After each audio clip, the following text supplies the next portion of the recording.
గజెత్తుగాలని రెడీగా చేసాం in case emergencies ఉంటాయి. అలాగే primary health care, community health care వీటికి సంబంధించిన సంసిద్ధంగా చేసాం. అలాగే గవర్నమెంట్ జనరల్ హాస్పిటల్లో కూడా డాక్టర్స్ని 24/7 అందుబాటులో ఉంచమని వారికి ఇన్స్ట్రక్షన్స్ ఇవ్వడం జరిగింది.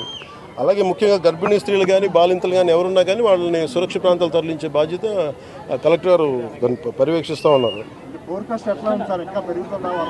ఇది అక్కడ మనకి మన తీవ్రతను బట్టి మనకి అక్కడ మన ఏమంటుందని తుఫాన్ తీవ్రతను బట్టి ఉంటుంది. ఐ థింక్ అది వీకెన్ అయింది కాబట్టి ఇబ్బంది లేదని అనుకుంటున్నాను.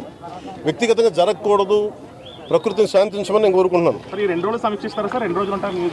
ఇది మళ్ళీ వెళ్ళి ఇప్పుడు నాకు మన పంచాయతీలకి నిధులు ఇవ్వాలి కదా, సో దానికి సంబంధించిన పని ఉంది. అది వెళ్ళి చేసుకొని మళ్ళీ వచ్చి ఎప్పటికప్పుడు సమీక్ష నిర్వహిస్తూ ఉన్నాను టెలిఫోన్స్ ద్వారా.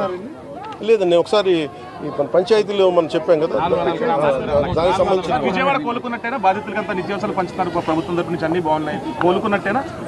ఇది ఇంత వరద వచ్చిన తర్వాత రాత్రి ఎవరు కోలుకోలేదు. మనం ప్రాక్టికల్గా మాట్లాడుకోండి.